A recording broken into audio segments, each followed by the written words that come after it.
जय जिनेन्द्र वंदे तु सर्वसिद्धे धुवममलमणोवमं गदिं पते वोच्चामि समयपाहुड मृण्मो सुध केवली भणिदम्।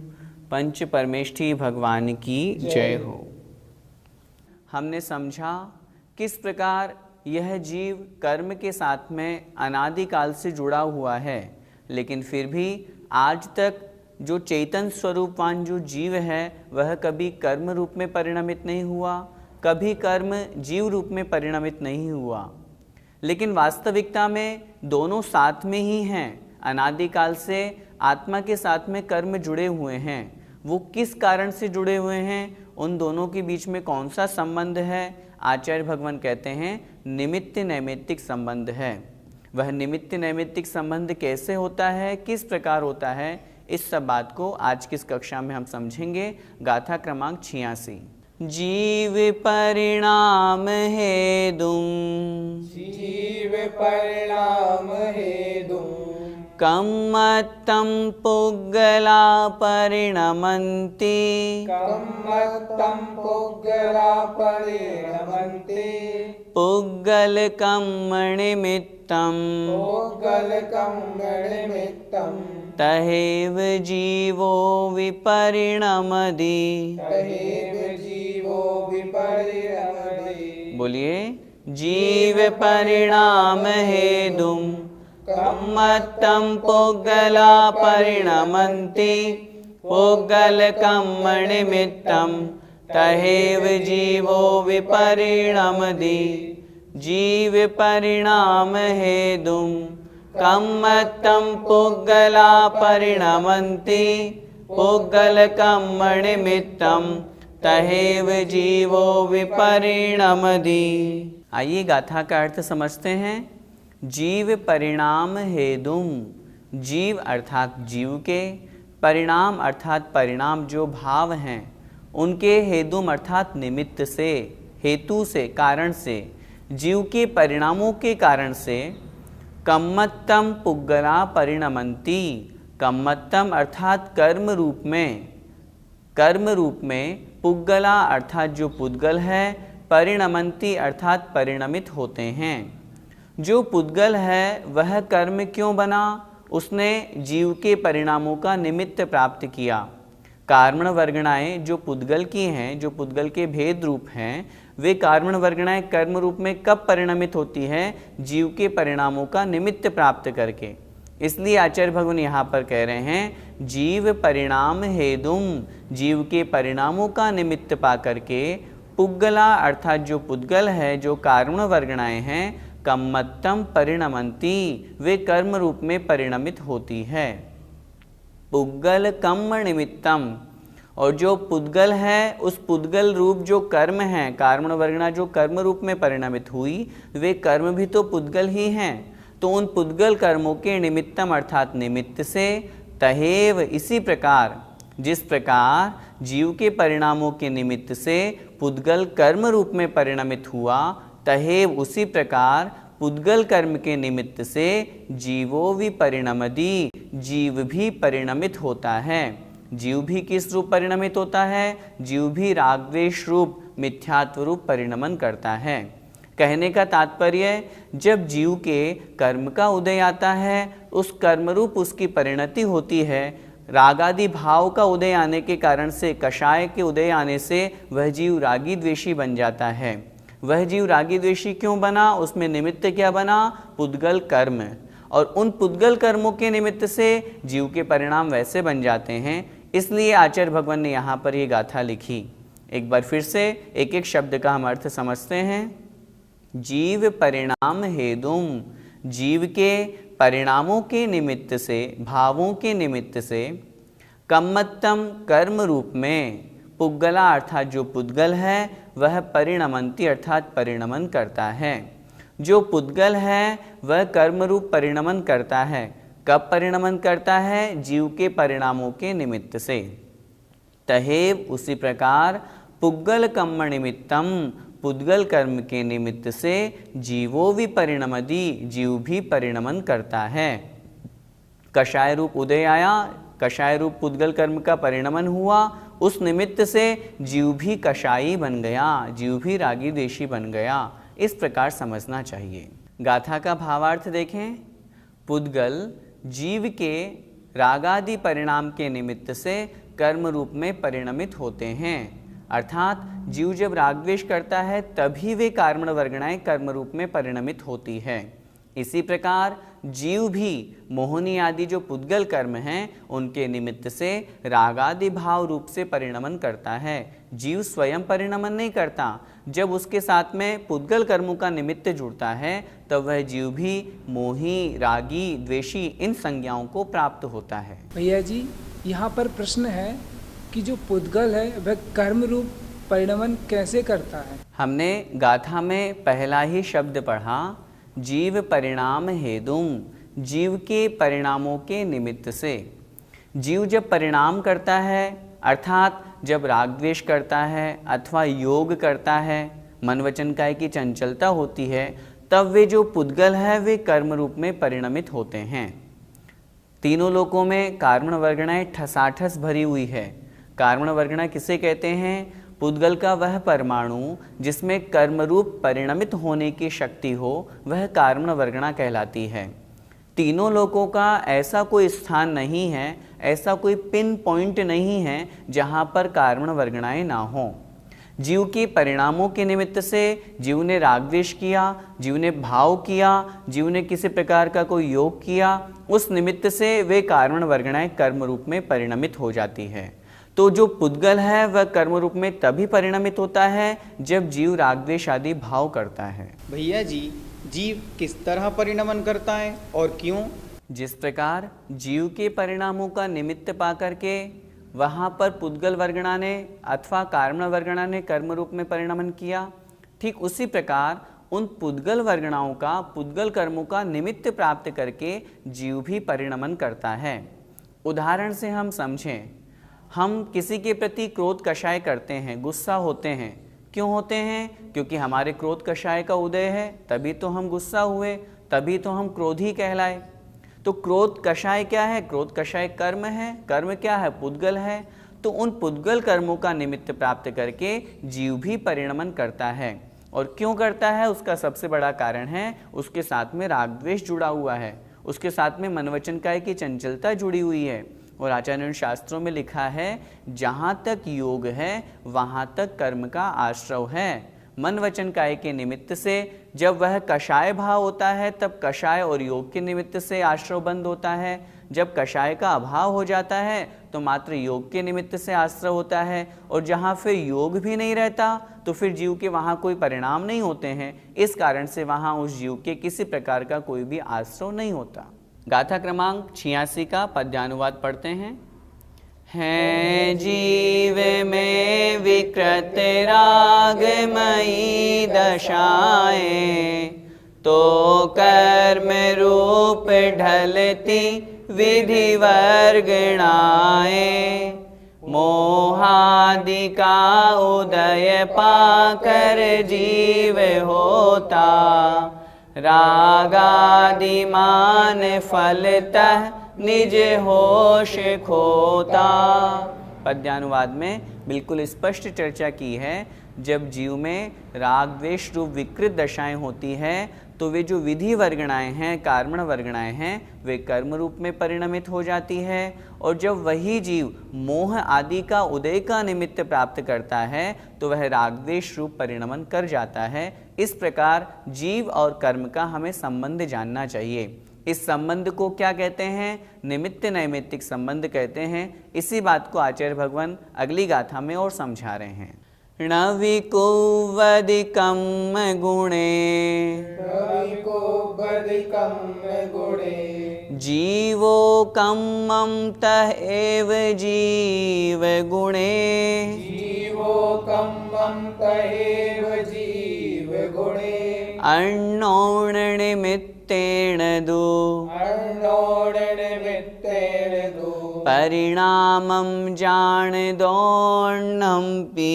परिणामं जान दोर्णम्पि। बोलिए, न विकुवद कम्म गुणे जीवो कम्मं तहेव जीव गुणे अन्योन निमित्तेन दु परिणामं जान दोर्णम्पि।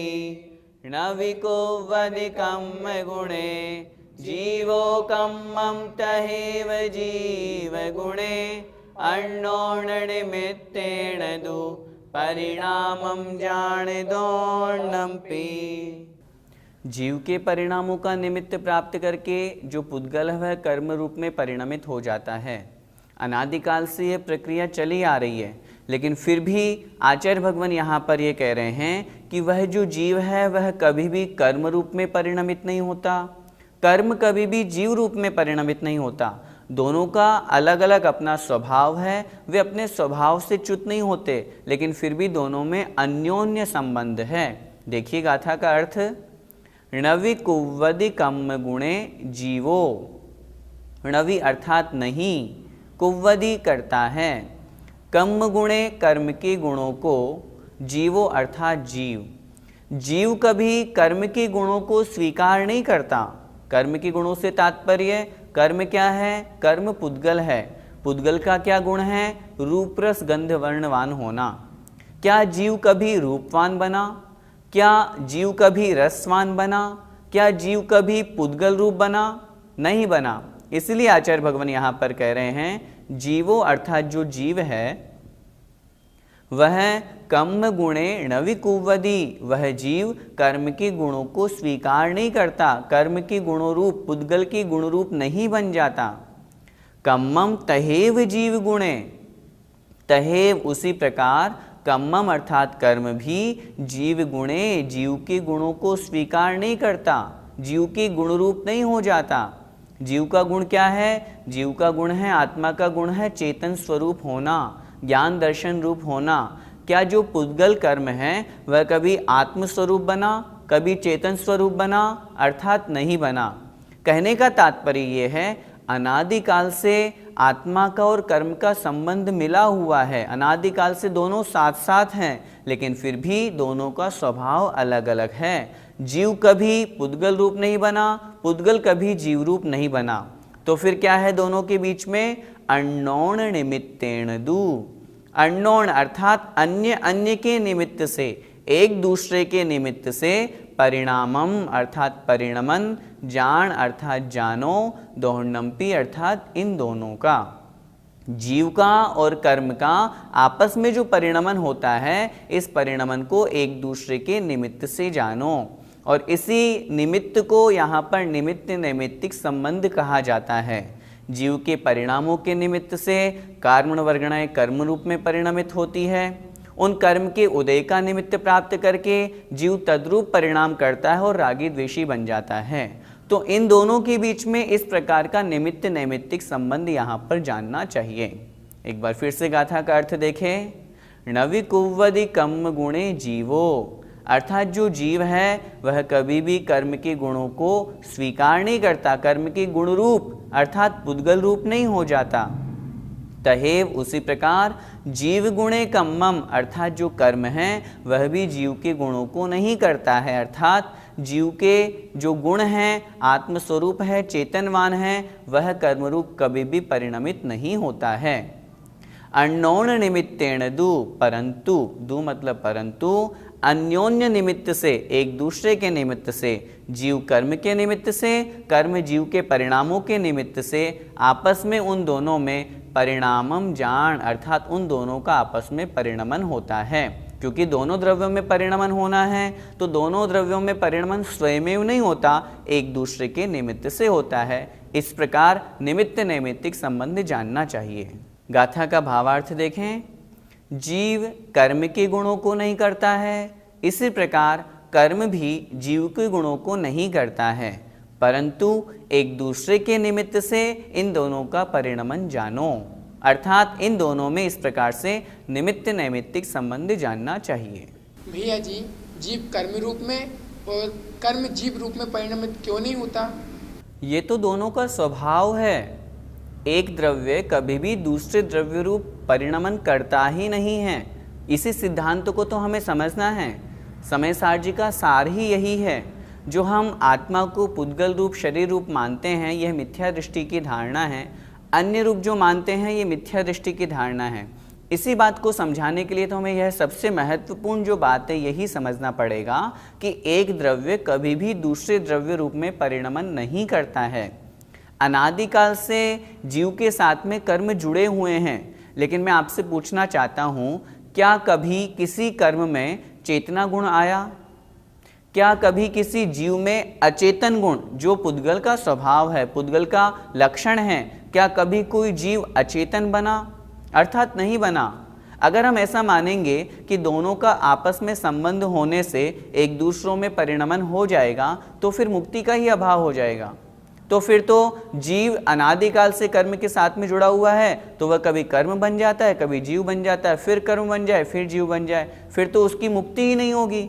फिर उसका अपना जो स्वयं का अस्तित्व है, जो उसका स्वरूप है, वह अपने स्वरूप को ही समाप्त कर देगा। और जब स्वरूप को ही समाप्त कर देगा तो फिर उसे वो प्राप्त कैसे करेगा? इसलिए महत्वपूर्ण सिद्धांत इसी बात को हम समझे, एक द्रव्य कभी भी दूसरे द्रव्य रूप परिणमन नहीं करता। यही सभी द्रव्यों का स्वभाव होता है। इसलिए अनादिकाल से साथ में रहने पर भी जीव कभी कर्म रूप नहीं बना और कर्म कभी जीव रूप नहीं बना। आइए इस गाथा का पद्यानुवाद देखते हैं। करता न जीव यह हो विधि के गुणों का, करता कभी न विधि चेतन के गुणों का, तो भी परस्पर निमित्त नहीं बनेंगे, तो राग भाव विधि भाव न जन्म लेंगे। नीचे की दोनों पंक्ति में आचार्य भगवान कह रहे हैं, यदि इन दोनों का आपस में हम निमित्त नहीं मानेंगे तो फिर जीव में राग द्वेष रूप भाव और जो कर्म है, वो जो कारण वर्गणा है, वह कर्म रूप में परिणमित नहीं होंगी, उसका अभाव हो जाएगा। और अभाव हो जाने के कारण से संसार का ही अभाव हो जाएगा। इसलिए इन दोनों के बीच में हमें निमित्त नैमित्तिक संबंध जानना चाहिए। इसी बात को आचार्य भगवान और अगली गाथा में स्पष्ट कर रहे हैं। देखें, एदेण कारणेन दु, एदेण कारणेन दु, कत्ता आदासेन भावेन, कत्ता आदासेन भावेन, पुग्गलकं कदाणं, पुग्गलकं कदाणं, णदु कत्ता सव्यभावाणं, कत्ता सव्यभावाणं। बोलिए, एदेण कारणेन दु, कत्ता आदासेन भावेन, पुग्गलकं कदाणं, णदु कत्ता सव्यभावाणं। एदेण कारणेन दु, कत्ता आदासेन भावेन, पुग्गलकं कदाणं, णदु कत्ता सव्यभावाणं। निमित्त नैमित्तिक संबंध दोनों में होने पर भी आचार्य भगवान यहाँ निश्चय नहीं की अपेक्षा से बात कर रहे हैं कि लेकिन इस प्रकार का होने पर भी वह जो आत्मा है वह अपने स्वयं के ही भावों का कर्ता होता है। देखिए गाथा का अर्थ, एदेण कारणेन दु, एदेण इस प्रकार के, कारणेन कारण से, दु मतलब परंतु, लेकिन इस प्रकार के कारण से जो हमने पिछली गाथा में पढ़ा, अर्थात जीव कभी कर्म रूप परिणमित नहीं होता, कर्म कभी जीव रूप परिणमित नहीं होता। इस प्रकार का आपस में निमित्त नैमित्तिक संबंध हमें जानना चाहिए। इस कारण से कत्ता आदासेन भावेन, कत्ता अर्थात कर्ता होता है, आदा अर्थात आत्मा, किसका? सयेण अर्थात स्वयं के ही, भावेण अर्थात भावों का। इस कारण से आत्मा स्वयं अपने ही भावों से अपने ही भावों का कर्ता होता है। पुग्गलकं कदाणं, पुग्गल अर्थात पुद्गल, और आगे कह रहे हैं पुग्गलकं कदाणं, पुग्गल अर्थात पुद्गल, कर्म अर्थात कर्म के द्वारा, कदाणम अर्थात किए हुए, पुद्गल कर्म के द्वारा जो किए हुए हैं, नदु कत्ता सव्व भावाणम, नदु अर्थात नहीं, दु मतलब परंतु, कत्ता अर्थात कर्ता, सव्व भावाणम समस्त भावों का, और जो पुद्गल कर्म के द्वारा किए हुए अन्य समस्त भाव हैं, आत्मा उनका कर्ता नहीं होता है। बहुत स्पष्ट आचार्य भगवान यहाँ पर आत्मा के कर्तृत्व भाव को यहाँ पर बता रहे हैं। एक बार फिर से गाथा का अर्थ देखें। एदेण कारणेण दु, इस कारण से, कर्ता अर्थात कर्ता होता है। कौन? आत्मा। आत्मा कर्ता होता है। किसका कर्ता होता है? सयेण भावेण, स्वयं अपने भाव से, स्वयं अपने भावों का।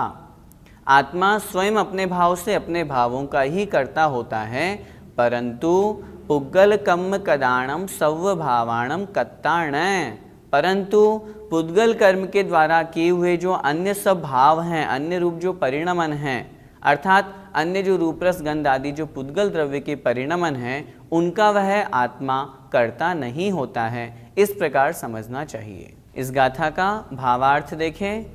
इस कारण से आत्मा अपने ही भावों से, अपने ही स्वयं के भावों का कर्ता है, परंतु पुद्गल कर्म के द्वारा किए हुए समस्त भावों का कर्ता नहीं है। भैया जी, कर्म के उदय से रागादि परिणमन किस जीव के होता है? आपके प्रश्न में ही आपका उत्तर है। कर्म के उदय से रागादि रूप परिणमन किस जीव के होता है? जिस जीव के साथ में कर्म लगे हुए हैं। कहने का तात्पर्य ये है, जब जीव अपने आत्म स्वरूप से च्युत हो जाता है अथवा शुद्धोपयोग से रहित होता है, शुभ अथवा अशुभ कर्म करता है, उस समय वह जीव रागादि रूप परिणमन करता है और इसी कारण से उसके पुनः नवीन कर्म का बंध होता है। हम समय सार जी महान ग्रंथादिराज पढ़ रहे हैं, इसका यही सार है। वास्तव में जो मुनि महाराज मुनिपद धारण करके शुभ भावों को भी, शुभ कर्मों को भी, शुभ क्रियाओं को भी छोड़ करके शुद्ध भावों में स्थिर होते हैं, आत्मस्वरूप में लीन होते हैं, वे ही कर्म के बंध से च्युत होते हैं, कर्म का बंध नहीं करते हैं, उससे वे छूटते हैं। इसलिए जब तक जीव के साथ में कर्म का उदय है, कर्म जुड़े हुए हैं, तब तक वह रागद्वेष रूप परिणाम करता है। वैसे तो जीव के साथ में कर्म हमेशा है, जब तक वह संसार में है, 14वें गुण स्थान तक जीव के साथ में कर्म हैं, लेकिन फिर भी यहाँ पर निश्चय नहीं की अपेक्षा से जो शुद्धोपयोग में लीन हैं, ऐसे मुनि महाराज बाहरी अशुभ एवं शुभ भावों से रहित हैं, शुभ एवं अशुभ कर्म और क्रिया से रहित हैं, इसलिए उनके नवीन कर्म बंध नहीं है, बल्कि अपने शुद्धोपयोग में शुद्ध आत्मा की अनुभूति होने के कारण से वे उन कर्मों से छूट रहे हैं, अर्थात उन कर्मों का नाश करते हैं। भैया जी, तो फिर आत्मा को जो पुद्गल का कर्ता माना गया है, मैं किस अपेक्षा से माना गया है? इस संबंध में हमें गाथा समझते हैं। पुद्गल कम्मादीणम कत्ता व्यवहार दो दुनिच्छेदो चेदन कम्माणादा शुद्धणया शुद्ध भावाणम। जो आत्मा को पुद्गल का कर्ता माना जाता है वह व्यवहार नहीं की अपेक्षा से है, निश्चय नहीं की अपेक्षा से चेदन कम्माणादा, अर्थात जो आत्मा है वह अपने चेतन भावों का करता है, और हम और शुद्ध भाव अर्थात शुद्ध निश्चय की बात करेंगे तो शुद्धणया शुद्ध भावाणम, अर्थात शुद्ध निश्चय नहीं की अपेक्षा से वह सिर्फ अपने शुद्ध भावों का करता है। निमित्त नैमित्तिक संबंध भी जो बनाया गया है, बताया गया है, वह भी व्यवहार नहीं की अपेक्षा से है, निश्चय नहीं की अपेक्षा से तो आत्मा सिर्फ अपने स्वयं के भावों का करता है और अन्य किसी भी पुद्गल आदि का नहीं। इसीलिए इस गाथा में हमने अंत में पढ़ा, इसी प्रकार जो पुद्गल आदि के जितने भी भाव हैं उन सभी का कर्ता आत्मा नहीं होता है। हमें भी इसी प्रकार की धारणा बनानी चाहिए। इस गाथा का पद्यानुवाद पढ़ते हैं। भाई अतः समझ लो मन में सुचारा, करता निजात्म निज का निज भाव द्वारा, रूपादिमान जड़ पुद्गल कर्म सारे, आत्मा उन्हें न करता जिन यो पुकारे। जिन अर्थात जिनेंद्र भगवान ऐसा उपदेश देते हैं कि रूपादिमान जो जड़ पुद्गल है, आत्मा उनका कर्ता नहीं है, सिर्फ अपने निज भावों का ही करता है। इस प्रकार हमें समझना चाहिए। जय जिनेंद्र। इस कार्यक्रम के पुण्यार्जक परिवार है मानक चंद, कमला देवी, राकेश, नीतू, ऋषभ, सौम्या एवं आयुषी मुशरफ, B123, सेठी कॉलोनी, जयपुर, राजस्थान। स्वर्गीय श्रीमती अनंतमती मोतीचंद शाह की स्मृति में सुपौत्री आभा आयुषी, सुपौत्र आदित्य, सुपौत्री मुग्धा, अभिजीत शाह, डॉक्टर केतकी तुषार भट्ट, पुत्र श्री हर्षवर्धन, धन्य कुमार पुत्रवधू रोहिणी, दयानंदा पुत्री श्रीमती भारती, श्रीमती उज्ज्वला, डॉक्टर कल्पना, आशा, स्मिता, दीपमाला एवं समस्त वाडीकर परिवार। Arun Kumar Agarwal, Amrapali fashion, Renu Agarwal, Anushree Agarwal, Anshita Agarwal, B197 HIG, Nandgram, Ghaziabad. गर्व गौतम जैन, सुपौत्र अशोक कुमार, रतनलाल जैन, नूतन, गौतम, प्राची, आदित्य, महिमा, सलोनी, निरंजन, अरहन, आराध्य, तारदेव, अंधेरी, मुंबई। श्री जनार्दन प्रसाद जी, श्रीमती पटंती देवी, मुकेश कुमार, साक्षी, हितार्थ, ईशा, मोना खंधार, श्री किशोर खंधार, श्रीमती सुषमा खंधार, परिमल खंधार, अहमदाबाद।